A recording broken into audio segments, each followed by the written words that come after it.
Bismillahirrahmanirrahim. Assalamualaikum warahmatullahi wabarakatuh. Selamat siang sahabat sehat, apa kabar? Senang sekali saya Dr. Gadisa kembali menemani Anda di acara podcast Ngopi Sehat, ngobrol pintar tentang kesehatan. Nantinya selama 1 jam ke depan kami akan menemani Anda dengan topik-topik terkini di bidang kesehatan yang tentunya akan sangat bermanfaat bagi sahabat sehat semua yang ada di rumah. Baik, sahabat sehat. Di tanggal 4 Februari yang lalu, kita sudah memperingati Hari Kanker Sedunia. Tentunya jika mendengar kata kanker, ada momok ketakutan tersendiri setiap mendengar kata tersebut. Faktanya, menurut data yang dikeluarkan oleh WHO, di tahun 2020, kanker menjadi penyebab kematian bagi 10 juta orang di dunia. Jumlah yang cukup besar, bukan? Lantas, jika kanker masih menjadi penyebab kematian bagi banyak orang, hal apa yang bisa kita lakukan untuk menurunkan angka kematian tersebut? Kemudian, Hari Kanker Sedunia tahun ini mengusung tema Health the Care. Wah, maksudnya apa ya? Pastinya di benak sahabat sehat semua yang ada di rumah, sudah banyak pertanyaan yang muncul mengenai kanker. Oleh karena itu, hari ini di studio kita sudah hadir seorang narasumber yang tentunya ahli untuk menerangkan mengenai kanker. Beliau adalah Dr. Uswatun Hasanah, spesialis patologi anatomi yang merupakan salah satu staf di RSUD Dr. Raden Sudjono Solo. Sehari-harinya beliau bekerja di laboratorium patologi anatomi. Baik, kita sambut saja langsung aja kita sapa narasumber kita pada siang hari ini. Selamat siang, Dok. Ya, selamat siang Dr. Gadisa. Iya, bagaimana kabar Dok hari ini? Alhamdulillah sehat. Dr. Gadisa bagaimana? Alhamdulillah baik juga Dok. Baik. Saya ucapkan terima kasih sekali Dok sudah bersedia untuk hadir di studio kita pada siang hari ini untuk memberikan informasi Dok mengenai kanker. Iya, sama-sama. Baik Dok. Sebelum kita lanjut Dok ya, karena saya yakin pasti sahabat sehat yang ada di rumah sudah punya banyak pertanyaan tentang kanker. Tapi sebelum saya mau sapa dulu Dok ya, yang ada di rumah. Baik, sahabat sehat yang ada di rumah, Anda dapat berpartisipasi di acara ini. Jika memiliki pertanyaan mengenai kanker, Anda dapat mengetikkan pertanyaan di kolom komentar di live Instagram RSUD Dr. Raden Sudjono Solo, Facebook RSUD Dr. Raden Sudjono Solo. Jadi tidak perlu sampai menunggu sesi selesai. Sekali lagi, bagi sahabat sehat yang ada di rumah, Anda dapat mengetikkan pertanyaan jika memiliki pertanyaan di kolom komentar di akun Instagram RSUD Dr. Raden Sudjono Solo dan Facebook RSUD Dr. Raden Sudjono Solo. Kemudian nantinya akan ada door prize bagi penanya yang terpilih. Dan jangan lupa untuk follow akun Instagram RSUD Dr. Raden Sudjono Solo, like akun Facebook dan subscribe akun YouTube channel RSUD Dr. Raden Sudjono Solo untuk mendapatkan informasi-informasi update di dunia kesehatan dan layanan terbaru di RSUD Dr. Raden Sudjono Solo. Oke, pastinya sahabat sehat yang ada di rumah ini sudah memiliki banyak pertanyaan tentang kanker. Oke, langsung aja Dok ya.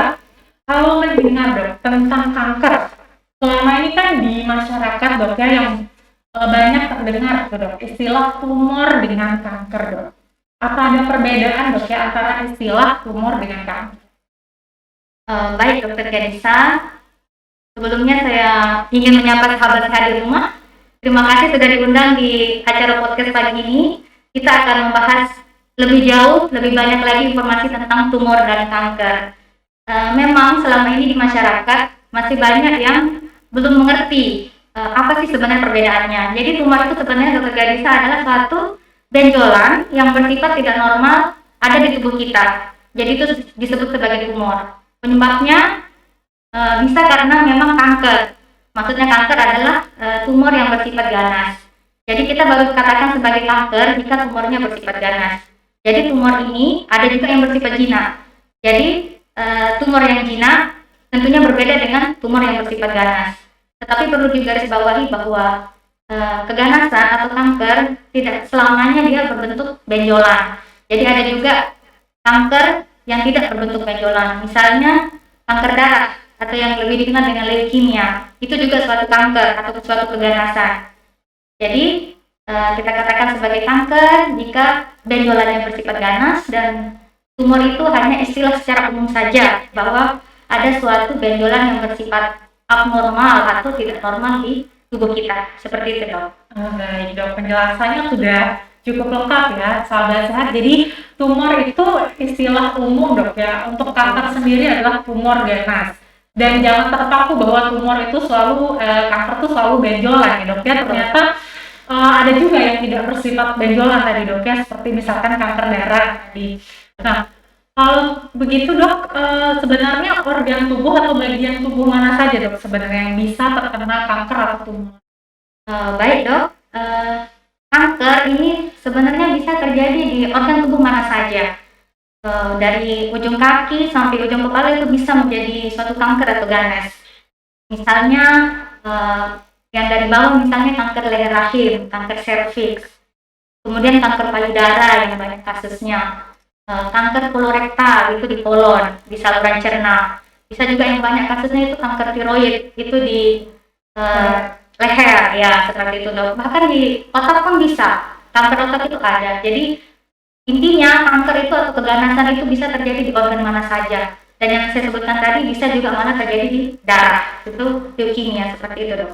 Baik, jadi bisa disimpulkan dok ya, di semua bagian tubuh bisa terkena kanker, jadi tetap harus waspada pastinya. Nah, karena sudah disebutkan dok, bisa terjadi di seluruh tubuh. Kira-kira dok, apa yang harus kita curigai atau apa ya tanda dan gejala yang mungkin muncul? Karena tadi kan disebutkan di semua bagian tubuh bisa terkena. Tapi mungkin lebih spesifik aja dok ya, yang kanker yang paling banyak nih ditemui. Kira-kira tanda dan gejalanya apa yang harus diwaspadai? Baik dok, untuk tanda maupun gejala kanker tentunya tergantung dari organ mana yang terkena dok ya. Untuk kasus yang paling banyak yang kita temui di praktik sehari-hari di laboratorium kita itu adalah kanker payudara. Sebagai contoh kanker payudara, tanda dan gejala yang bisa diketahui dari pasien sendiri misalnya di rumah melakukan pemeriksaan sadari, itu bisa dilihat apakah ada perubahan warna pada payudara, apakah ada benjolan, apakah tiba-tiba ada keluar cairan dari puting susu, atau mungkin ada luka di kulit payudara yang tidak sembuh-sembuh, itu perlu dicurigai. Jadi kalau dia kelainan atau keganasannya di payudara umumnya seperti itu, kecuali jika kankernya itu sudah menyebar ke tempat lain. Bisa saja misalnya orang tiba-tiba nyeri di punggung atau mungkin sesak. Itu pada kasus-kasus kanker yang sudah lanjut itu bisa bermetastasis atau pindah ke tempat lain, itu bisa menyebabkan keluhan yang lain juga dok. Jadi keluhannya itu yang spesifik tentunya sesuai dengan organnya. Contoh yang lain juga dok, yang paling banyak kasusnya yang kita temui di sehari-hari itu adalah kanker leher rahim. Untuk kanker leher rahim ini, keluhan yang paling banyak itu biasanya adalah ada perdarahan di luar siklus haid. Misalnya bukan masanya menstruasi, tiba-tiba ada flare. Kemudian setelah berhubungan seksual dengan suami, tiba-tiba ada perdarahan. Atau mungkin tiba-tiba ibu mengeluhkan sakit pinggang. Atau mungkin ada keputihan yang tidak kunjung sembuh, itu perlu dicurigai kalau ada suatu keganasan di organ di leher rahim atau di serviks, seperti itu. Jadi keluhannya seperti itu dok. Oke, jadi tadi sudah disebutkan ya dok ya bahwa yang terbanyak memang kasusnya ini adalah kanker payudara dan kanker leher rahim ya dok ya, yang cukup mendominasi, dan berarti ini kan menyerang wanita dok ya. Jadi untuk para perempuan luar sana mesti harus hati-hati dan juga aware ya terhadap tadi yang sudah disebutkan tentang tanda dan gejala kanker payudara dan juga kanker leher rahim atau serviks dok. Terima kasih dok ya penjelasannya, jadi supaya masyarakat menjadi lebih aware lagi. Baik dok. Nah sebenarnya dok ya, bagaimana bisa terjadi kanker? Karena kan setahu saya di tubuh kita itu dok ada yang namanya sistem regenerasi sel. Jadi kalau misalkan dok kita luka itu kan akan tumbuh lagi sel baru dok. Kemudian ada juga sel yang berguna untuk menghancurkan, kalau misalkan ada benda asing atau apa dia akan menghancurkan gitu dok ya. Jadi kenapa bisa dok terjadi kanker padahal sudah ada sistem yang istilahnya menyeimbangkan pertumbuhan sel dalam tubuh? Iya. Terima kasih pertanyaannya Dokter Gadisa. Ini sebenarnya topik yang sangat menarik, dan sekalipun masyarakat kita tidak tahu bagaimana perjalanan terjadi kanker, mungkin melalui podcast kali ini bolehlah sedikit ada ilmu yang bisa kita tahu bagaimana progres kenapa bisa jadi kanker. Jadi sahabat sehat, untuk terjadinya suatu kanker itu bukan proses yang singkat. Itu prosesnya sangat panjang loh, bisa bertahun-tahun atau bahkan berpuluh tahun. Faktor penyebabnya juga multifaktorial. Jadi seperti yang disebutkan oleh Dr. Gadisa tadi, tubuh kita ini sebenarnya punya kemampuan untuk memperbaiki diri jika terjadi kerusakan. Akan tetapi bisa ada suatu kondisi di mana tubuh kita tidak mampu untuk melakukan perbaikan gen. Itu pada kasus misalnya ada kecacatan secara genetik, misalnya ada mutasi. Nah, seperti yang terlihat di layar, itu kita bisa melihat di situ bagaimana proses karsinogenesis itu. Proses karsinogenesis secara sederhana dijelaskan seperti ini. Jadi pertama ada proses inisiasi, kemudian terjadi proses promosi, kemudian terjadi progresi. Inisiasi itu maksudnya gimana sih? Jadi dari sel yang normal, sel yang masih normal di tubuh kita itu, jika dia gagal mengalami perbaikan yang terjadi karena adanya mutasi pada gennya, yang misalnya itu kalau misalnya kita mau analogikan dok ya, kenapa bisa gagal?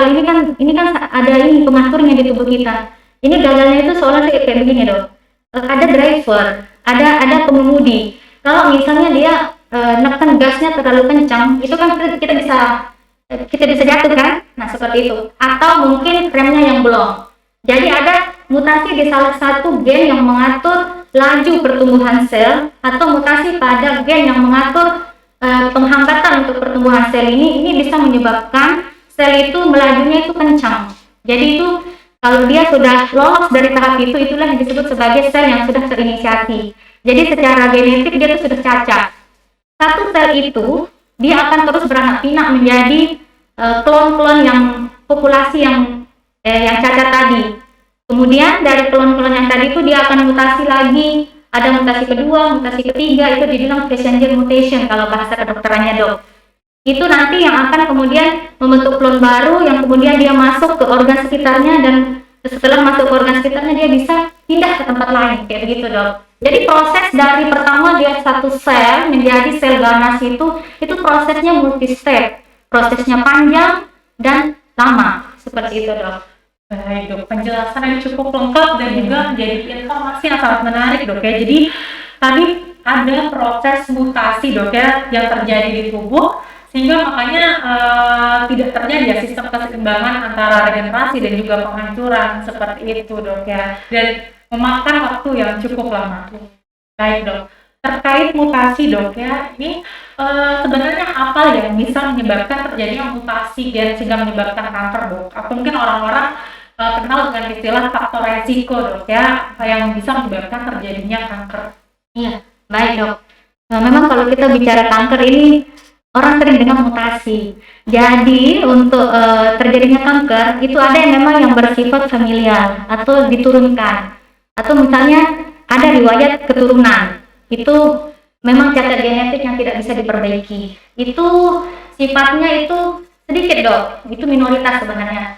Sekitar 15-20% yang kasus yang memang ada mutasi genetik yang didapatkan dari keturunan.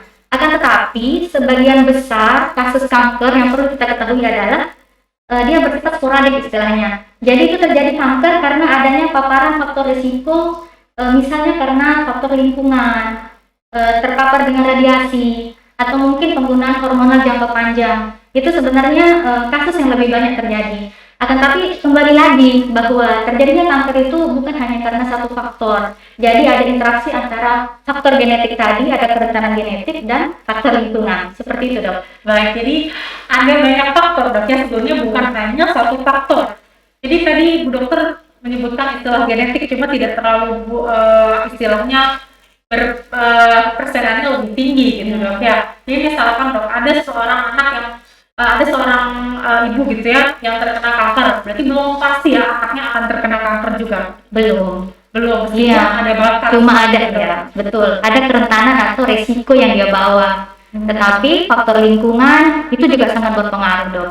Baik, jadi intinya ketika misalkan memiliki keluarga dengan kanker, jangan langsung berkecil hati ya. Jadi meskipun ada kerentanan seperti itu, berarti yang bisa dilakukan adalah mungkin mengubah tadi ya gaya hidup atau apa itu yang mungkin nanti akan kita jelaskan lebih lanjut dalam di podcast ini. Baik.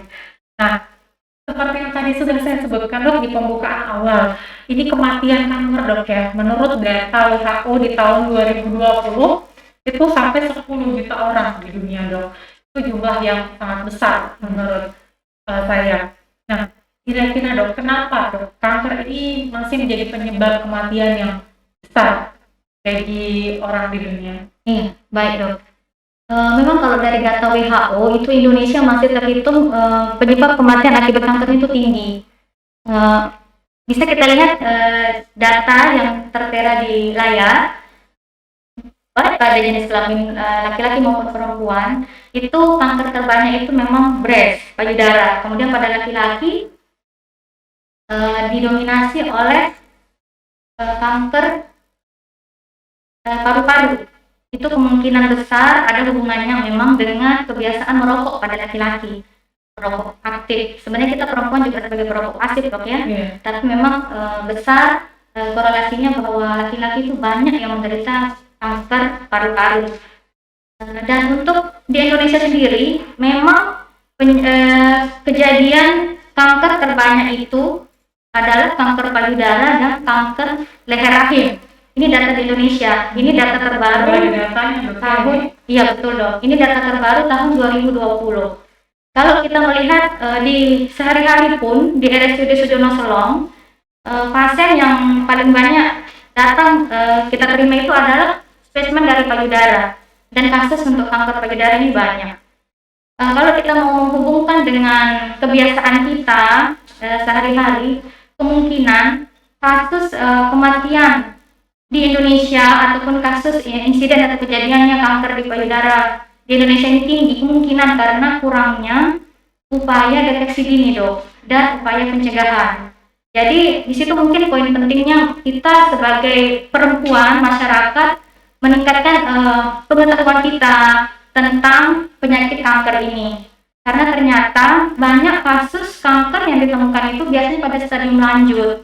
Padahal kalau seandainya sudah ditahu sejak dini, pengobatannya lebih bagus dan prognosenya atau untuk kesembuhannya itu tentunya lebih cepat. Seperti itu dok. Nah, jadi tadi dok sudah disebutkan dok ya bahwa kata kuncinya adalah deteksi dini. Iya. Jadi penting sekali untuk mendeteksi kanker sejak awal sehingga nantinya stadiumnya jadi pada saat ketemu tidak lanjut dok ya, sehingga angka kematiannya bisa menjadi lebih kecil. Mungkin ini yang harus kita sama-sama benahi ya, tidak hanya di harus di semuanya ya di Indonesia harus dibenahi untuk deteksi dini supaya kasusnya bisa angka kematiannya menurun seperti itu dok ya. Jadi kita sama-sama berbenah tentunya. Nah, tadi dok sudah disebutkan istilah mengenai stadium, karena kan kalau mendengar kata kanker nih dok, orang-orang tuh sering nyebut kanker stadium 1, stadium 2, stadium 3, stadium 4, kemudian juga ada istilah metastasis seperti itu dok. Kira-kira dok istilah itu maksudnya apa dok ya, antara stadium metastasis seperti itu gimana?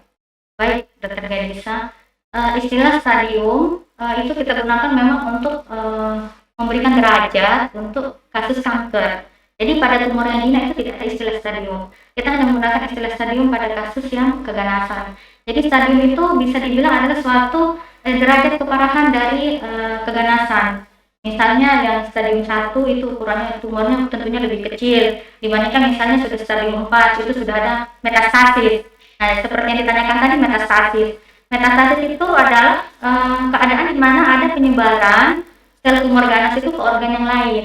Jadi misalnya kanker di payudara itu bisa bermetastasis ke paru-paru. Jadi sudah ada anak sebar atau penyebaran dari kanker payudara itu ke organ yang lain. Jadi seperti itu dok. Metastasis itu sudah menyebar ke tempat lain dok ya. Bukan ke tempat organ yang awal yang terkena dok ya. Ya, jadi nanti kita mengatakan ini kanker stadium berapa.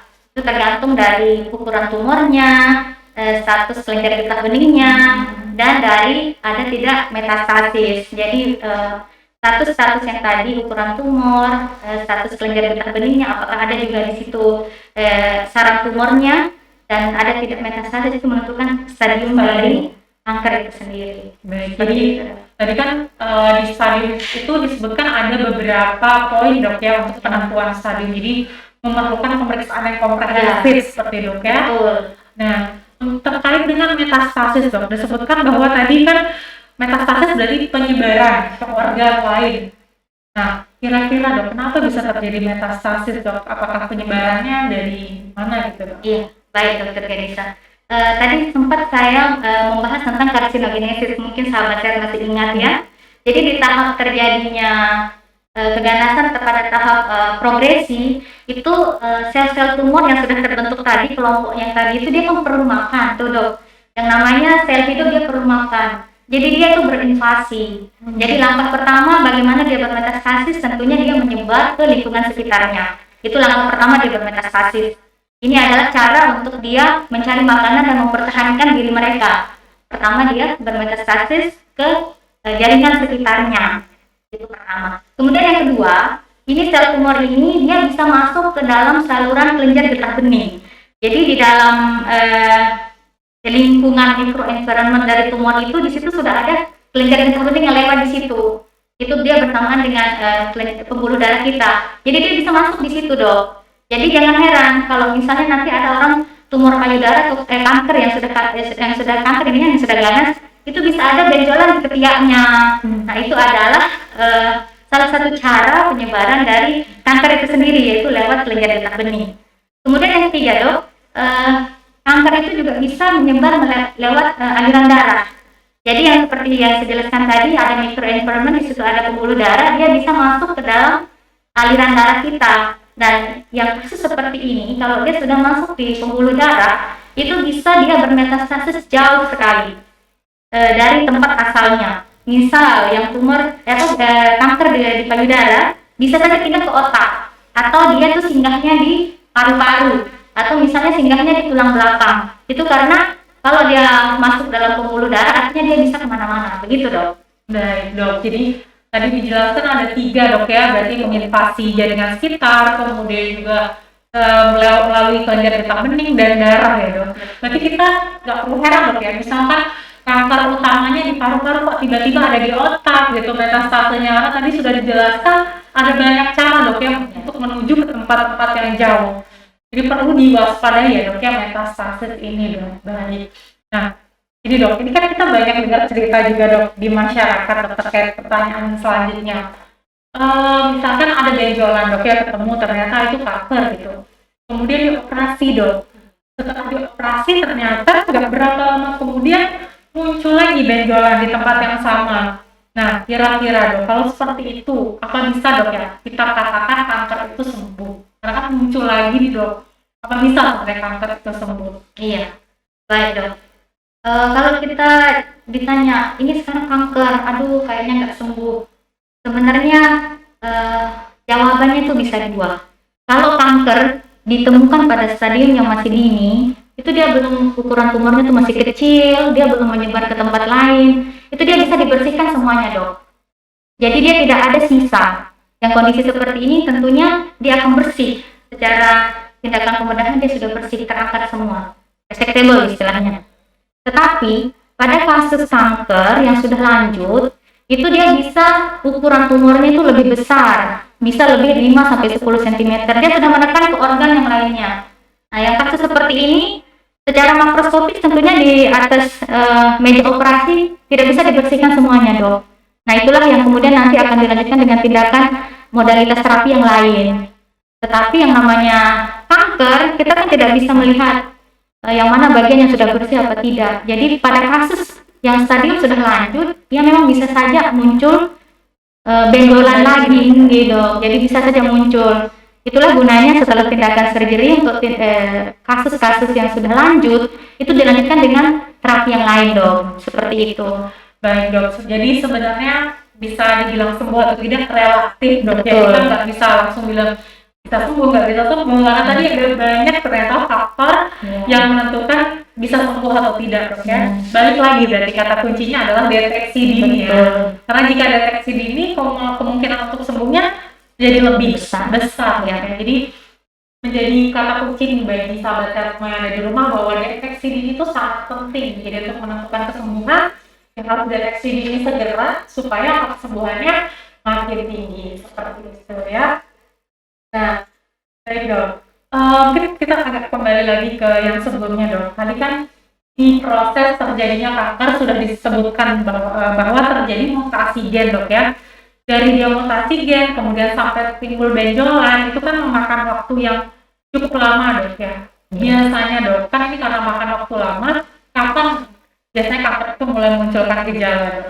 Iya, baik dok. Yang seperti yang saya jelaskan tadi dok, itu terbentuknya sel kanker itu dia bermula dari satu sel yang bermutasi yang kemudian memperbanyak diri. Kapan kita bisa tahu? Sebenarnya kalau misalnya pemeriksaan kita canggih, kecacatan gen itu bisa ditahu dok. Oh, saya ada mutasi di gen ini, misalnya pada kanker payudara itu BRCA1 kayak gitu, atau misalnya P53, itu bisa ditahu dok kalau pemeriksaan kita bisa melihat analisis DNA. Akan tetapi kita sekarang yang lebih cepat yang bisa kita lihat adalah kalau sel-sel tumor tadi sudah memperbanyak diri menjadi klon jaringan. Jadi yang bisa kita tahu itu kalau pada saat lesi precancer itu sudah bisa kelihatan sebenarnya dok. Misalnya kalau ada pasien yang di pap smear saja dok ya, pada lesi yang belum masuk atau belum dibilang suatu ganas, itu belum disebut sebagai kanker, itu sudah bisa kelihatan. Oh, ini sesuatu yang aneh. Ini selnya sudah berubah. Kemungkinan berarti secara informasi genetik dia juga sudah ada perubahan atau ada mutasi. Jadi kalau kita mau lihat sejak kapan kita bisa mendeteksi, begitu ada keluhan atau ada gejala, silahkan segera datang ke dokter, dikonsultasikan, coba diperiksakan. Karena pada stadium precancer sekalipun atau lesi yang belum ganas sekalipun itu kita sudah bisa mendeteksi sel ganas ini, apalagi kalau yang sudah ganas. Tetapi yang perlu kita tekankan di sini adalah bagaimana masyarakat teredukasi bahwa menemukan kasus kanker pada stadium yang masih lesi prekursor atau masih prekanker itu penting sekali dan itu bisa dilakukan. Seperti itu dok. Baik dok. Jadi sebenarnya untuk deteksi dininya tidak perlu menunggu sampai muncul gejala, sebenarnya bisa ditemukan segera dok ya dengan pemeriksaan yang sudah disebutkan tadi dok ya. Jadi nggak perlu sampai nunggu ada gejala seperti itu. Baik dok. Dari tadi kita bicarakan tentang deteksi dini dok ya, karena dengan adanya deteksi dini maka kasus akan cepat ditemukan dalam stadium awal, lebih cepat diterapi, kemungkinan untuk sembuh juga lebih besar sehingga angka kematian bisa ditekan, karena memang tujuannya mungkin ke situ dok ya, kita ingin mengurangi angka kematian akibat kanker. Nah kira-kira dok, ini jadi pertanyaan juga untuk sahabat sehat yang ada di rumah dok, apa yang bisa kita lakukan dok untuk deteksi dini? Apakah bisa kita deteksi dini sendiri di rumah ataukah harus check up rutin ke dokter, seperti apa? Iya, baik dok. Mungkin yang perlu saya ingin tekankan di sini sahabat sehat, kasus yang paling banyak itu keganasan pada perempuan itu adalah kanker payudara dan kanker leher rahim. Kalau untuk dua kasus terbanyak ini, untuk kanker payudara yang bisa dilakukan oleh perempuan dengan usia reproduksi itu melakukan tindakan pemeriksaan sadari, yaitu periksa payudara sendiri. Itu bisa rutin dilakukan setiap hari ke-7 sampai hari ke-10 setelah haid. Jadi pada saat payudara tidak terlalu tegang, itu kita rutin melakukan pemeriksaan sadari. Bisa dilihat di gambar bahwa pemeriksaan sadari itu dari melihat ada tidak perubahan pada warna kulit, ada tidak benjolan, itu posisi tangannya diangkat. Kemudian melakukan perabaan pada payudara, gerakannya dari atas ke bawah, kemudian bisa juga gerakan melingkar dan dipencet di puting susunya ada tidak cairan yang keluar. Ini penting sekali dok ya, sadari. Kalau misalnya perempuan yang sudah menopause itu bisa dilakukan rutin, jadi konsisten setiap tanggal 1 bulan berikutnya, misalnya tanggal 1 konsisten dan tanggal 1 berikutnya itu periksa lagi. Itu untuk yang sudah menopause. Tapi kita yang misalnya masih haid itu sebaiknya hari ke-7 sampai hari ke-10 setelah haid. Nah, justru sekarang kalau misalnya ketemu benjolan terus bikin apa? Ya, sebaiknya harus langsung periksa ke dokter dok ya. Periksa ke dokter, langkah pertama yang dilakukan nanti dokternya memeriksa, mengkonfirmasi kembali dengan pemeriksaan palpasi, ya, inspeksi, palpasi, kemudian nanti bisa dilakukan pemeriksaan USG seperti itu dok kalau di radiologi. Tetapi yang menarik, kita di PA itu kalau misalnya ada benjolan atau ada keluhan ada benjolan di payudara, ada tindakan screening awal yang bisa kita lakukan, yaitu dengan melakukan biopsi aspirasi jarum halus. Jadi dari tindakan biopsi aspirasi jarum halus itu kita sudah bisa mendapatkan gambaran kira-kira ini adalah suatu tumor yang jinak, tumor ganas, atau hanya peradangan biasa. Seperti itu, Dok. Baik, Dok. Jadi tadi untuk hal yang bisa dilakukan sendiri nih, karena tadi kasusnya terbanyak, Dok, ya, kanker payudara, ini bisa dilakukan pemeriksaan sadari sendiri di rumahnya. Jadi bisa dilakukan sendiri, sebenarnya simpel tapi ya bermanfaat tentunya. Dan perlu diingat kalau misalkan pemeriksaan untuk yang belum menopause tadi disebutkan setelah ya menstruasi, Dok. Karena kalau pada saat menstruasi kadang-kala ada muncul benjolan gitu, Dok, ya, yang sifatnya hormonal, jadi bisa hilang. Jadi harus dipastikan setelah menstruasi. Jadi yang dilihat adalah benjolan, kemudian juga ada cairan atau tidak, Dok, ya, yang keluar. Tapi untuk yang ibu menyusui ya beda kasus, Dok, ya. Nah, baik, Dok. Untuk pemeriksaan tadi disebutkan untuk yang payudara sadari. Kemudian, Dok, ada ini nggak, Dok? Misalkan kalau udah usia berapa itu harus rutin kontrol ke dokter untuk check up seperti itu, Dok? Mungkin ada. Kalau untuk screening rutin, kalau untuk perempuan itu sebenarnya cukup dengan sadari. Kalau misalnya ada yang dicurigai, itu bisa lanjut ke rumah sakit untuk dilakukan tindakan pemeriksaan yang lebih lanjut, misalnya mamografi. Kalau misalnya benar ada lesi yang dicurigai, baru kita melakukan FNAB. Seperti itu, Dok. Tetapi kalau yang untuk kanker yang lain, Dok, ya, seperti kanker leher rahim, itu yang sebaiknya rutin dilakukan oleh kita itu adalah tindakan pemeriksaan pap smear, Dok. Pap smear rutin untuk Indonesia itu malah direkomendasikan itu setiap tahun, Dok. Setiap tahun, Dok. Betul, karena tingginya angka kematian akibat CA cervix di Indonesia. Kita itu tertinggi kedua setelah kanker payudara. Jadi kalau di USA itu perempuan di sana itu dianjurkan untuk melakukan pemeriksaan pap smear itu setiap 3 tahun sekali. Tapi kalau di Indonesia dianjurkan untuk sekali, Dok. Betul, Dok. Jadi setiap tahun itu sebaiknya pap smear. Pap smear untuk mengetahui ada tidak perubahan pada sel-sel di leher rahim. Kalau misalnya ada hasilnya abnormal, tentunya rekomendasinya berbeda lagi. Misalnya ada abnormal biasanya diulangnya itu lebih cepat. Bisa per 3 bulan atau 6 bulan atau setelah pengobatan, tergantung dari hasil pemeriksaan pap smear-nya itu, Dok. Seperti itu. Nah, untuk pemeriksaan pap smear sendiri, Dok, itu dianjurkan, kan tadi dianjurkan setiap tahun, Dok. Mulai usia berapa itu, Dok, kira-kira untuk rutin periksa pap smear? Setelah ini, Dok, setelah rutin melakukan apa yang setelah usia menikah itu? Ya, betul. Pada perempuan yang sudah aktif secara seksual. Oke. Itu sebaiknya dilakukan rutin pemeriksaan pap smear, Dok, ya, karena memang itu salah satu faktor resikonya ya kegiatan seksual seperti itu, Dok, ya. Ya, betul. Nah, terkait ini, Dok, kanker serviks juga, Dok, karena tadi disebutkan setelah kanker payudara banyaknya kan kanker payudara, kemudian yang kedua kanker serviks. Ada vaksin khususnya nggak, Dok, nih untuk kanker serviks untuk mencegah gitu? Iya, baik. Selama ini kan kita terpaparnya dengan COVID, ya, tahunya ya vaksin COVID. Tapi sebelum wabah pandemi COVID ini ada, itu vaksinnya untuk kanker serviks itu sudah dikembangkan lebih dulu. Jadi dari penelitian-penelitian sebelumnya itu dikatakan bahwa lebih dari 90% kasus keganasan pada serviks itu related atau berhubungan dengan infeksi human papillomavirus. Jadi HPV. Human papillomavirus ini dari mana sih dapatnya? Itu sebenarnya didapatkan dari hubungan seksual, Dok. Jadi dari seseorang yang terinfeksi persisten dengan HPV strain tertentu, itu disebut strain tertentu, maksudnya ada HPV yang tipe yang high risk, ada yang low risk, Dok. Yang high risk itu yang tipe 16 dan 18. Kalau perempuan terpapar dalam waktu yang lama dengan HPV ini, dia berisiko sekali untuk berkembang menjadi kanker serviks. Sehingga dikembangkan suatu vaksin yang ada yang spesifik untuk yang high risk dan ada juga yang untuk yang low risk.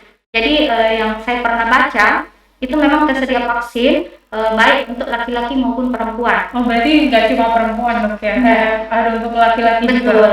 Dan baik pada orang yang sudah menikah maupun yang belum menikah itu bisa dilakukan vaksin. Bisa dilakukan vaksin. Betul. Berarti memang ini karena jumlahnya ya yang cukup besar, lagi-lagi kanker payudara, kanker cervix itu menyerang wanita atau perempuan, berarti harus lebih aware nih bagi kita kaum perempuan bahwa untuk kanker cervix tadi ada vaksinnya nih yang bisa untuk mencegah ya dok ya, ada vaksinnya sehingga supaya sebelum nih terkena kanker cervix ada pencegahan, jadi bisa dilakukan. Sebaiknya mungkin sebelum menikah sudah vaksin HPV dulu ya dok ya. Ini edukasi yang sangat penting nih karena banyak yang belum tahu tentang keberadaan vaksin human papilloma virus ini dok ya. Baik, jadi jangan lupa sebelum menikah sebaiknya vaksin dulu kalau bisa dok ya. Dan rutin cek papsnya. Baik. Nah, tadi disebutkan dok, sempat disinggung soal ketika pemeriksaan payudara itu ada FNAB. Nah, kan dokter ini sehari-harinya bekerja di laboratorium patologi anatomi. Mungkin yang di luar sana dok, sahabat saya di luar sana bingung sebenarnya laboratorium patologi anatomi itu pemeriksaannya apa aja? Ini kan terkait kanker dok ya. Nah, pemeriksaan patologi anatomi apa yang dilakukan biasanya dok untuk kanker? Iya, baik. Baik sahabat sehat, seseorang itu didiagnosa kanker itu bukan diagnosa yang gampang. Itu ada gold standarnya. Jadi gold standar untuk orang dikatakan sebagai kanker itu adalah dengan pemeriksaan biopsi histopatologi. Jadi yang kita lakukan di laboratorium, jaringan yang didapatkan dari hasil operasi itu dikirim ke kami. Sudah dalam formalin, ada pengawetnya, kemudian itu yang diperiksa di bawah mikroskop dok. Jadi kita di sana bisa melihat ini selnya seperti apa, apakah ini suatu tumor jinak, tumor ganas, penyebarannya sudah sampai mana, derajatnya sudah maksudnya perubahan selnya sudah bagaimana, itu bisa kita lihat dari pemeriksaan mikroskopik. Akan tetapi untuk kasus-kasus yang misalnya masih kita ingin mendeteksi secara dini nih dok, mungkin pasiennya takut dioperasi, kita bisa melakukan pemeriksaan biopsi jarum halus. Jadi biopsi itu ada biopsi operasi, ada juga dengan biopsi aspirasi jarum halus, itu dikenal dengan FNAB. Jadi dari pasien yang ada benjolan, misalnya ada benjolan di leher, di payudara, itu kita memasukkan jarumnya itu kecil dok, halus. Jadi jarumnya itu paling besar yang kita pakai itu jarum untuk suntik biasa sehari-hari. Itu kita mengambil menyedot selnya yang ganas itu atau mungkin sel yang jinak, itu kemudian kita smear, kita warnai dan kita lihat di bawah mikroskop. Jadi perubahan sel yang ganas itu sudah bisa nampak kalau misalnya dia sudah ganas, atau mungkin memang tidak ada keganasan. Jadi itu screening awal yang bisa kita lakukan dok. Pemeriksaan sitologi FNAB ini sangat penting. Baik dok. Jadi sebenarnya untuk menegakkan diagnosa kanker itu sendiri apakah itu kanker atau bukan, berarti pemeriksaan yang wajib dok yang dilakukan itu adalah pemeriksaan patologi anatomi tadi dok ya. Jadi nggak bisa nih dok menegakkan kanker tanpa pemeriksaan patologi anatomi. Karena dilihat sel-selnya ya udah dalam tingkat sel. Wah, oke dok, baik. Nah, mungkin berbagi pengalaman sedikit dok karena sudah beberapa bulan ini dok ya di laboratorium patologi anatomi. Mungkin bisa diceritakan sedikit dok untuk kasus yang terjadi di Lotim itu dok, paling banyak kanker apa? Baik dok, kasus yang di Lotim sebenarnya dia sama dengan kasus di dunia dan di Indonesia.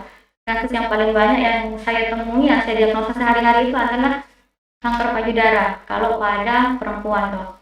Kemudian kanker yang sering juga di sini adalah tiroid. Oh, tiroid dok gondok. Ya, yang awalnya mungkin dikira gondok biasa, ternyata pas begitu diangkat kita periksa di bawah mikroskop ternyata ganas. Kemudian kasus yang banyak juga adalah kolorektal. Kolorektal kanker itu maksudnya kanker pada saluran cerna di kolon dok. Itu juga banyak di sini. Jadi tiga kasus ini bisa dibilang satu minggu itu pasti ada 3 sampai 5 kasus per hari itu bisa ada. Jadi termasuk banyak kasus keganasan di tempat kita ini. Cuma itu tadi yang perlu ditekankan, seandainya ditahu lebih cepat, mungkin pengobatannya juga bisa akan lebih bagus seperti itu dok. Oh, jadi saya agak tercengang juga nih dok mendengar fakta bahwa ternyata di daerah kita tuh 3 sampai 5 per hari dok ya. Per minggu ya. 3 sampai 5 kasus per minggu dok ya untuk kanker. Ternyata jumlah yang cukup besar dok ya. Tapi Tentunya karena sudah ada layanan patologi anatomi di RSUD Dr. Raden Sujono, kita harapkan deteksi dini lebih cepat, masyarakat harus lebih sadar periksa, kemudian nantinya angkanya bisa ditekan dok ya untuk angka kematiannya. Betul. Baik dok, ini alhamdulillah dari doknya sudah ada layanan pemeriksaan patologi anatomi di RSUD Dr. Raden Sujono. Baik dok, kita lanjut ini dok. Tadi sudah dijelaskan tentang kanker, prosesnya seperti apa, bisa menyerang apa saja, faktor resikonya apa saja. Ini udah mau agak terakhir dok, kita bahas tentang terapinya dok.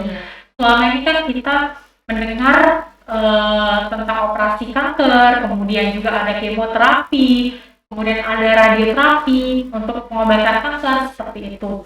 Mungkin bisa dijelaskan nggak dok perbedaan dari ketiga terapi kanker itu? Baik dokter Ganesha, untuk pengobatan kanker tentunya sesuai dengan stadiumnya dok ya. Tetapi secara umum pengobatannya itu yang pertama yang disebutkan tadi adalah tindakan pembedahan. Kemudian setelah operasi itu ada tindakan pengobatan modalitas yang kedua itu adalah kemoterapi dok. Kemoterapi itu dimasukkan obat yang gunanya adalah untuk membunuh sel-sel kanker. Jadi obatnya bersifat sistemik. Kemudian yang ketiga adalah yang sering kita dengar adalah radioterapi. Jadi radioterapi itu adalah membunuh sel-sel kanker itu dengan menggunakan radiasi. Jadi ada khusus radiasi yang ditembakkan untuk menarget sel-sel kanker tadi. Tetapi ada yang menarik dok, ini pengobatan kanker ini berkembang sangat pesat. Jadi selain dari 3 modalitas tadi, sebenarnya ada lagi modalitas terapi yang lain. Kalau misalnya pada kanker payudara, itu kita kenal ada namanya terapi hormonal. Itu karena penelitian yang sudah banyak yang menemukan hubungan antara hormon dengan kejadian kanker. Jadi pada kasus-kasus kanker payudara dengan reseptor hormonnya yang positif, mereka bisa diterapi dengan terapi hormonal. Jadi modalitas terapinya itu misalnya setelah pengobatan surgery atau pembedahan digandeng lagi dengan kemo, bisa juga digandeng dengan hormonal terapi, tergantung dari status hormonalnya. Ya, jadi di situ pentingnya pemeriksaan patologi anatomi. Jadi setelah didiagnosa ini sebagai suatu kanker, nanti dilanjutkan dengan pemeriksaan yang lain. Ada namanya pemeriksaan imunohistokimia. Imunohistokimia itu adalah melihat ekspresi dari reseptornya, apa yang terekspresi. Misalnya yang terekspresi itu estrogen reseptor, progesteron reseptor, HER2, itu adalah hormon-hormon yang mengalami mutasi tadi. Kalau itu yang terekspresi, nanti dia akan ditembak dengan terapi hormonal. Kemudian yang berkembang juga dok adalah imunoterapi. Jadi untuk menjadi suatu cancer itu sebenarnya ada pasukan tentara yang Allah ciptakan bagaimana tumor itu dieradikasi, dibersihkan. Akan tetapi pada kondisi di mana sudah terjadi kanker, itu imun kita itu sudah berarti dia kalah kan, seperti itu dok. Jadi terapi imunoterapi ini sebenarnya ingin memberikan senjata ulang kepada imun di tubuh kita yang sudah diciptakan oleh Allah itu dipersenjatai ulang, gimana bisa membunuh sel-sel kanker. Itu yang berkembang kalau imunoterapi ini yang sedang banyak dikembangkan ini untuk terapi pada kanker paru-paru dok. Jadi ada PD-L1, anti-PD-L1 seperti itu dok. Oh, berarti perkembangannya cukup pesat dok ya, karena memang tadi yang kematian yang besar, jadi ilmuwan juga mungkin berlomba-lomba dok ya untuk mencari pengobatan kanker. Tadi yang sudah saya sebutkan kan ada 3 tuh dok ya, ditambah yang tadi Bu Dokter sebutkan juga. Berarti nggak hanya cuma satu dok ya, bisa gabungan dari modalitas-modalitas tadi ya bersamaan. Ya. Mungkin tadi tergantung stadiumnya. Ya, dan tergantung dari kalau yang payudara itu tergantung dari status hormonal reseptornya, sama ada juga HER2 dok. Itu malah dia bisa namanya targeted terapi. Jadi hanya mentarget sel-sel yang ganas saja. Jadi lebih spesifik. Tentunya yang kalau dia lebih spesifik, efek sampingnya juga lebih sedikit seperti itu. Jadi amat berkembang pesat. Baik, jadi jangan berkecil hati seperti itu ya istilahnya, karena ternyata pengobatan kanker akan terus berkembang untuk kedepannya ya dok ya. Cuma nanti yang menentukan jenis terapi apa yang akan digunakan harus berkonsultasi terlebih dahulu dengan dokter, karena nanti yang menentukan jenis terapi yang diberikan adalah tentunya dokter dok ya. Tetap harus berobat ke dokter gitu. Nah baik dok, pertanyaan selanjutnya dok, ini kan tema untuk Hari Kanker Sedunia tahun ini dok, itu adalah close the care gap ya. Kira-kira maksud dari tagline ini apa dok? Iya, tagline dari kampanye tentang World Cancer Day yang tahun ini sebenarnya amat sangat menarik dan saya sangat setuju karena masyarakat penderita kanker itu kesannya susah untuk mendapatkan pengobatan. Jadi melalui kampanye ini saya amat sangat mengharapkan pemerintah maupun yang ini asuransi BPJS itu bisa menyediakan semua modalitas untuk pengobatan kanker. Jadi orang penderita kanker itu janganlah jauh-jauh sampai berobat keluar daerah seperti itu loh. Jadi Close the Care Gap ini lebih menggemakan kampanye bagaimana agar terapi kanker ini merata dok. Mau dia kulit putih, kulit hitam, kaya, miskin, ada BPJS, nggak ada BPJS, itu mereka bisa mendapatkan pengobatan yang sama. Betul, karena protokol pengobatan kanker ini dia sama, sama protokolnya. Jadi diharapkan siapapun dari kita, keluarga kita, saudara kita yang terkena kanker bisa mendapatkan pengobatan yang sama. Jadi tidak dibeda-bedakan. Seperti itu dok. Baik, luar biasa berarti dok ya untuk tagline tahun ini ya harus merata. Jadi semua siapapun itu bisa mengakses dan mendapatkan pengobatan yang sama dok ya. Jadi harus didukung dan juga harus direalisasikan tentunya dok ya. Luar biasa. Nah terakhir dok ini, selama ini kan mungkin sering banyak dok ya saya lihat nih kasusnya di saya juga ada gitu dok, di kasus grup WhatsApp keluarga ada banyak tuh dok pesan-pesan hoax yang beredar tentang kanker, misalkan harus minum ini, minum apa, minum obat herbal seperti apa gitu dok ya. Kira-kira dok di hari kanker sedunia yang kita peringati melalui podcast ini dok, ada pesan nggak dok yang ingin disampaikan mungkin terkait hoax yang beredar di masyarakat tentang kanker? Iya baik dok. Saya sendiri secara pribadi sering membaca di Instagram atau di mana, sempat kan ada kasus keganasan di kulit, ada orang yang menawarkan terapi herbal. Sebenarnya begini, kembali ke keyakinan masing-masing dan meningkatkan edukasi masing-masing. Maksudnya kita ini kan sudah berpendidikan ya dok ya. Jadi segala sesuatu yang kita percaya itu sebaiknya berdasarkan evidence based dok. Kalau saya begitu, Ada misalnya bukti ilmiahnya gitu. ada bukti ilmiahnya, misalnya oh ini bisa sembuh dengan terapi herbal ini, ada bukti ilmiahnya tidak. Jadi kalau kita sebagai masyarakat yang sudah teredukasi, sudah pernah sekolah, bagusnya cari tahu dulu ada tidak bukti ilmiah bahwa suatu terapi itu memang benar bisa menyembuhkan. Karena jangan sampai karena saking takutnya berobat ke dokter nanti dioperasi, di ini segala macam diberikan penjelasan yang tidak akurat, malah ke dukun, malah misalnya luka di payudaranya itu dikasih ramu-ramuan yang bisa menimbulkan infeksi. Itu sebenarnya kalau bisa masyarakat teredukasi, atau jangan sampai kayak begitu. Silakan datang ke fasilitas kesehatan terdekat, datang ke puskesmas atau ke rumah sakit, konsultasikan masalahnya apa. Nanti dokter yang memberitahu ini sebaiknya tindakannya apa, pengobatannya apa, seperti itu. Jadi kita sebagai masyarakat itu yang harus teredukasi dok. Baik, pesan yang sangat menarik dok ya. Ini pasti sahabat saya sudah ada banyak pertanyaan nih dok yang muncul mengenai kanker. Sudah dikumpulkan juga oleh kru yang bertugas. Tapi sebelum kita lanjut dok ya, ini ke pertanyaan mengenai kanker, kita saksikan dulu ada video edukasi dari Kementerian Kesehatan tentang kanker payudara. Mari kita simak videonya.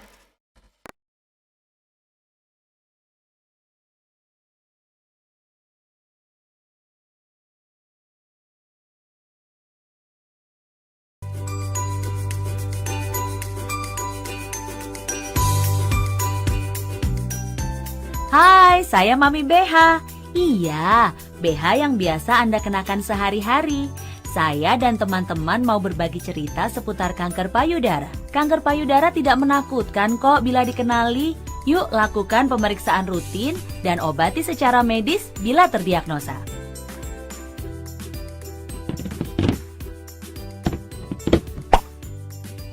La la la la la. Hai Jubeha, ceria banget. Kan pemilikmu terkena kanker payudara. Iya Isabeha, pemilikku memang terdiagnosa kanker payudara. Tapi karena rutin melakukan periksa payudara sendiri alias sadari, ia terdeteksi dini, sehingga peluang sembuhnya besar.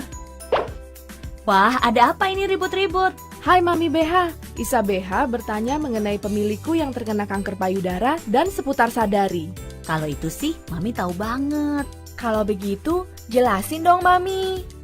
Kanker payudara tidak seseram bayangan orang. Melalui sadari rutin setiap bulan, kita bisa mengetahui bila ada perubahan pada payudara. Semakin dini ditemukan dan diobati, semakin besar peluang sembuhnya. Lalu, bagaimana cara deteksi dini kanker payudara? Caranya melalui pemeriksaan payudara, mamografi, USG payudara, serta operasi pengambilan jaringan bila diperlukan. Bagaimana sih cara melakukan sadari? Sadari sebaiknya dilakukan antara hari ke-7 menstruasi hingga hari ke-10 di saat jaringan payudara tidak terlalu sensitif. Di setiap gerakan sadari, cermati perubahan bentuk, ukuran payudara, permukaannya, serta puting. Yuk, mari sadari. Pertama, berdiri tegak menghadap cermin. Jangan khawatir bila bentuk kedua payudaramu tidak simetris.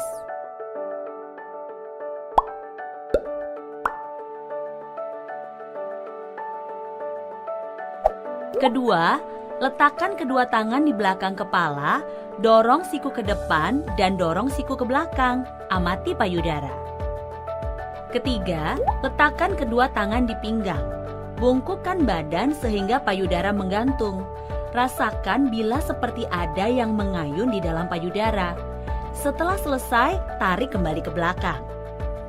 Pegang bagian atas punggung dengan tangan kiri. Gunakan ujung jari telunjuk, jari tengah, dan jari manis tangan kanan. Cermati area payudara kiri sampai ketiak. Lakukan gerakan memijat ke atas dan ke bawah atau mengelilingi payudara dengan membentuk lingkaran-lingkaran kecil. Lalu, lakukan gerakan lurus dari arah tepi payudara ke puting dan sebaliknya. Ulangi proses yang sama pada payudara kananmu. Kelima, pencet puting satu persatu dengan telunjuk dan ibu jari. Bila ada cairan keluar, berkonsultasilah dengan dokter.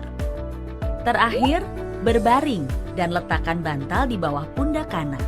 Angkat lengan kanan ke atas. Cermati kondisi payudara kanan menggunakan ujung jari telunjuk, jari tengah, dan jari manis tangan kiri. Tekan dan rasakan seluruh bagian payudara hingga ke sekitaran ketiak. Cermati payudara menggunakan 3 pola gerakan sebelumnya. Ulangi langkah ini pada sisi berlawanan untuk payudara kiri.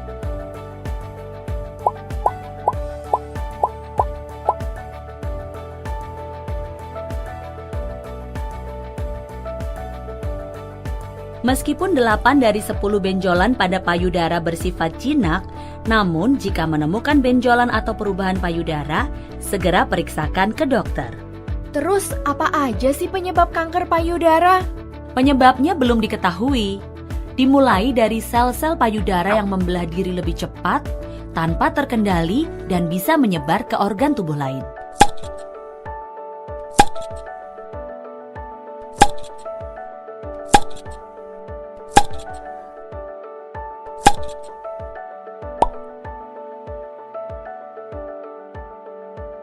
Untuk informasi lebih lengkap seputar kanker payudara, klik kalahkanker.com.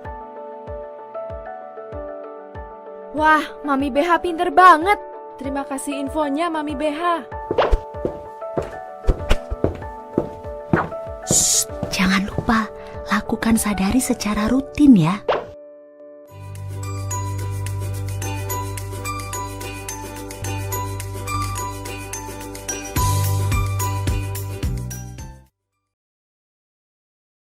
Baik, sahabat sehat, kita kembali lagi di acara podcast Ngopi Sehat, ngobrol pintar tentang kesehatan. Bagaimana? Sudah disimak tadi ya video edukasi mengenai kanker payudara dari Kementerian Kesehatan. Nah, di sini sudah ada banyak pertanyaan yang muncul dari sahabat sehat yang ada di rumah. Langsung saja dok ya, kita bahas pertanyaannya. Untuk pertanyaan pertama dok, ini ada dari Bu Dr. Lisa Joseph dan Bu Dr. Septa Rahima dok ya. Saya jadikan satu mungkin dok ya pertanyaannya karena isinya hampir mirip. Dok, pemeriksaan apa yang dilakukan untuk deteksi dini dari kanker? Kemudian apakah sudah bisa dilakukan di RSUD Solong, Dok, untuk pemeriksaannya? Ya, baik dok. Terima kasih pertanyaannya Bu Dokter Lisa dan Dokter Septa. Deteksi dini yang bisa kita lakukan di rumah sakit kita saat ini adalah pemeriksaan ronsen, sama mamografi, sama pemeriksaan biopsi jarum halus. Itu kalau ada lesi yang mencurigakan itu bisa.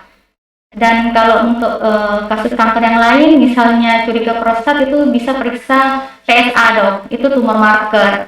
Itu bisa kita lakukan, periksa darah, bisa kita lakukan, bisa kita tahu apakah ada peningkatan hasil PSA, itu berarti berisiko misalnya kanker prostat pada laki-laki. Kalau misalnya perempuan, kalau misalnya ada keluhan di serviks, itu bisa melakukan pemeriksaan pap smear dok. Jadi deteksi dini pap smear itu sudah bisa dilakukan di RSUD Sujono Selong dok. Berarti layanannya sudah ada dok ya ini untuk pemeriksaan yang tadi disebutkan ya. Jadi bisa langsung dilakukan gitu. Oke, kemudian pertanyaan kedua dok. Dari user Mas Heri namanya ini dok. Dok, adik saya setelah sembuh dari kanker serviks, kenapa sekarang terkena kanker payudara? Jadi udah sebelumnya sembuh kanker, dikatakan mungkin sembuh ya oleh dokter, kemudian terkena kanker payudara. Kenapa bisa begitu dok? Iya, baik dok. Kalau secara karsinogenesis atau patogenesis terjadinya kanker payudara dan kanker leher rahim, itu memang berhubungan dok. Sama-sama ada pengaruh hormonal. Jadi awalnya menderita kanker serviks, kemudian setelah beberapa lama kemudian kanker payudara. Itu perlu dikonfirmasi ulang, periksa ulang ke dokter, apakah betul itu adalah suatu kanker payudara yang primer atau mungkin adalah anak sebar dari kanker leher rahim yang pindah ke payudara. Jadi itu harus periksa ulang kembali dok. Berarti harus dipastikan dok ya, itu apakah kanker baru atau merupakan anak sebar. Meskipun dibilang sembuh kan karena kanker, kita tidak tahu dok ya ada sisanya atau tidak seperti itu. Jadi memang untuk yang kenanya tadi atas nama Mas Heri perlu dipastikan lagi dok ya, itu primernya atau anak sebar dari kanker serviks sebelumnya. Baik dok. Lanjut ke pertanyaan selanjutnya dok. Ini dari Ibu Laila Hikmayanti. Pertanyaannya, apakah ada pemeriksaan khusus untuk mendeteksi dini bahwa seseorang tersebut beresiko tinggi terkena kanker dok? Pemeriksaan mungkin apakah terkait genetik mungkin dok ya ini maksudnya? Iya, terima kasih pertanyaannya. Untuk mendeteksi sedini mungkin itu sebenarnya bisa dilihat dari DNA sequencing atau analisis DNA dok. Jadi itu pemeriksaan yang dilakukan untuk mengetahui ada tidak cacat secara genetik. Jadi belum muncul tumornya sudah tahu ini saya punya kerentanan, saya punya kecacatan secara genetik, itu bisa ditahu. Tapi untuk di Indonesia sendiri setahu saya harus diperiksa ke Jakarta. Di Jakarta. Ya, di sini belum ada yang tersebut dok ya. Jadi orang yang ingin mengetahui misalnya ada riwayat keluarga, misalnya kanker payudara nih dok, saya beresiko atau tidak? Berarti itu bisa di screening awal apakah ada mutasi di gen yang mirip dengan di keluarganya atau tidak. Jadi seperti itu dok. Jakarta ada di Jakarta ya. Cuma tetap dok ya harus diperhatikan bahwa kanker tadi dijelaskan oleh dokter bersifat multifaktorial ya. Jadi bukan hanya dari gen saja tapi juga dari faktor gaya hidup ya. Iya, seperti itu. Baik dok. Selanjutnya nih pertanyaan dari Pak Samsul Bahri dok. Mengapa kanker payudara dan serviks yang terbanyak dok ya? Apakah ada pengaruh hormonal, kontrasepsi atau genetik dok? Iya. Yang terbanyak karena terbanyak ini. Iya betul. Memang sehari-hari yang kami temui di laboratorium kami itu memang terbanyak adalah kanker payudara. Ini mungkin juga karena populasi perempuan lebih banyak dibandingkan laki-laki dok ya. Dan memang semua perempuan beresiko untuk itu. Kalau ditanya ada tidak hubungan antara paparan hormon dengan terjadinya kanker payudara, ya betul. Dari banyak penelitian itu sudah mendapatkan hubungan yang erat bahwa paparan hormonal itu amat sangat berpengaruh. Sehingga malah secara pengklasifikasian secara molekuler itu kanker payudara itu dibedakan, ada yang hormonal positif, ada yang hormonal negatif. Dan ini efeknya juga pengobatan dok. Jadi ada pasien yang kanker payudara reseptor hormonnya positif nanti di terapi hormonal. Ada juga kanker payudara yang murni memang tidak ada hormonalnya dok. Jadi tentu karena kasus kanker payudara itu paling banyak yang related dengan hormon, tentu memang amat sangat berpengaruh dok antara paparan hormon endogen maupun hormon eksogen. Eksogen maksudnya itu seperti penggunaan pil KB yang mengandung hormon, misalnya suntik juga kayak gitu dok, itu sangat berpengaruh. Berarti memang ada pengaruhnya gitu. Betul. Baik dok. Kita lanjut ke pertanyaan selanjutnya dok. Ini dari Alessa Rinaldi dok. Bagaimana cara mencegah kanker genetik? Apakah ada langkah-langkah pola hidup yang harus dihindari? Jadi mungkin maksudnya untuk modifikasi gaya hidup gitu dok ya, yang harus dilakukan apa dok terkait pola hidup? Ya, baik, pertanyaannya mungkin mirip dengan yang pertanyaan sebelumnya dok ya. Kalau kita ingin mengetahui ada tidak kecacatan secara genetik, kita bisa melakukan pemeriksaan gen. Akan tetapi perlu digarisbawahi bahwa terjadinya kanker itu adalah multifaktorial dan ada kawin antara faktor lingkungan dan faktor genetik. Jadi kalau misalnya kita tidak ada resiko secara genetik terjadi kerusakan DNA, kita nggak ada nih, nggak ada riwayat keturunan. Tetapi faktor lingkungan itu banyak, jadi kita bisa mengubah pola hidup kita menjadi pola hidup yang sehat. Jadi makan makanan yang bergizi, kurang yang tinggi lemak, banyak makan yang berserat, banyak istirahat seperti itu dok, dan mengelola stres. Jadi itu amat sangat berpengaruh. Sangat berpengaruh ya. ya. Baik. Oke. Selanjutnya dok, pertanyaan selanjutnya dari Karyani Subastian dok. Apakah laki-laki juga bisa terkena penyakit kanker payudara? Bisa dok. Dan saya sering mendapatkan pasien laki-laki kanker payudara. Bisa dok. Berarti bisa dok ya? Iya. Mungkin berarti ada jaringannya juga dok. Pada selnya itu sama berarti seperti yang perempuan dok. Iya. Jadi sel yang terkena. Iya. Jadi pada laki-laki juga bisa memiliki kelenjar payudara. Itu kelainannya disebut sebagai ginekomasti. Tapi ginekomasti itu sifatnya jinak dok ya. Akan tetapi jika dia terpapar dengan hormon endogen, misalnya dia ada peningkatan sekresi atau pengeluaran dari hormon, itu bisa dia terus tumbuh sel payudaranya itu. Nah itu jeleknya, maksudnya bad luck-nya pada laki-laki, kalau dia sudah ada kelenjar yang begitu, dia gampang menjadi ganas. Jadi laki-laki yang dalam kondisi ginekomasti itu sebaiknya operasi, angkat jaringan yang tidak normal, maksudnya kelenjar payudara yang tidak normal tersebut, karena pada laki-laki yang ginekomasti itu beresiko untuk berkembang menjadi ganas. Dan itu memang saya pernah dapatkan laki-laki dengan kasus kanker payudara. Berarti disebutkan tadi bahwa yang bisa menjadi ganas tuh yang dengan ginekomasti dok, Biasa. atau yang normal juga bisa. Yang ginekomasti biasanya. Intinya ada kelenjar payudara pada laki-laki itu ditemukan itu bisa berkembang jadi ganas. Wah, info yang menarik ini dok ya, ternyata kanker payudara tidak hanya ada di perempuan tetapi juga di laki-laki, terutama yang rentan tadi dengan kondisi ginekomasti. Jadi ada seperti daging gitu dok ya di area payudara untuk laki-laki. Jadi untuk anda juga yang laki-laki berarti harus sadar diri ya, maksudnya dilihat lagi apakah ada benjolan atau tidak.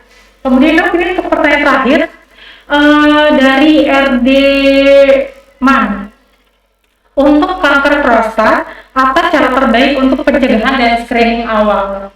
Iya, baik. Kalau pencegahan secara umum, pencegahan kanker dimanapun itu sama. Mengelola stres, membiasakan gaya hidup sehat, tidak merokok, tidak minum alkohol. Karena secara umum kalau masuk zat karsinogen ke tubuh kita, dia bisa menimbulkan kanker dimanapun dok. Jadi faktor lingkungan itu amat sangat berpengaruh untuk pencegahan kanker dimanapun, mau organ payudara, mau di prostat, di paru-paru, tiroid, itu sama saja untuk faktor lingkungan seperti itu. Dan kalau untuk kanker prostat yang bisa dilakukan screening awal itu pemeriksaan PSA, prostatic serum antigen. Jadi dari darah pasien itu bisa diperiksa PSA-nya berapa. Biasa kalau PSA normal itu tidak menandakan kanker, tetapi kalau PSA meningkat itu bisa terindikasi kanker atau bisa juga karena penyebab lain. Tapi kembali lagi, diagnosa pastinya kanker itu tentunya dari biopsi histopatologi dok. Berarti itu untuk pemeriksaan awal saja dok ya, screening. Kalau memang ditemukan meningkat, baiknya lanjut di biopsi seperti itu dok ya. Betul dok. Baik dok, terima kasih. Nah di Sahabat Sehat sebenarnya ada banyak pertanyaan yang muncul di Instagram, tapi karena waktu terbatas, jadi untuk sesi tanya jawab kita sampai di sini dulu. Nanti untuk pertanyaan yang belum terjawab mungkin sudah disampaikan tadi ya di video live-nya. Nanti akan tetap di-upload di akun YouTube channel RSUD Dr. Adrian Sujinaswa. Jadi jangan lupa subscribe untuk nonton videonya. Oke? Baik dok, ini sesi pertanyaan sudah selesai, tadi juga sudah materi sudah selesai dok ya. Tentunya diharapkan dengan adanya podcast ini dapat meningkatkan kesadaran masyarakat tentang kanker. Jadi masyarakat diharapkan dapat melakukan deteksi awal seperti yang sudah dijelaskan tadi. Baik, tidak terasa sudah sampailah kita di penghujung acara untuk podcast kali ini. Baik, sampai jumpa lagi di acara Ngopi Sehat selanjutnya. Close the red game. Salam sehat.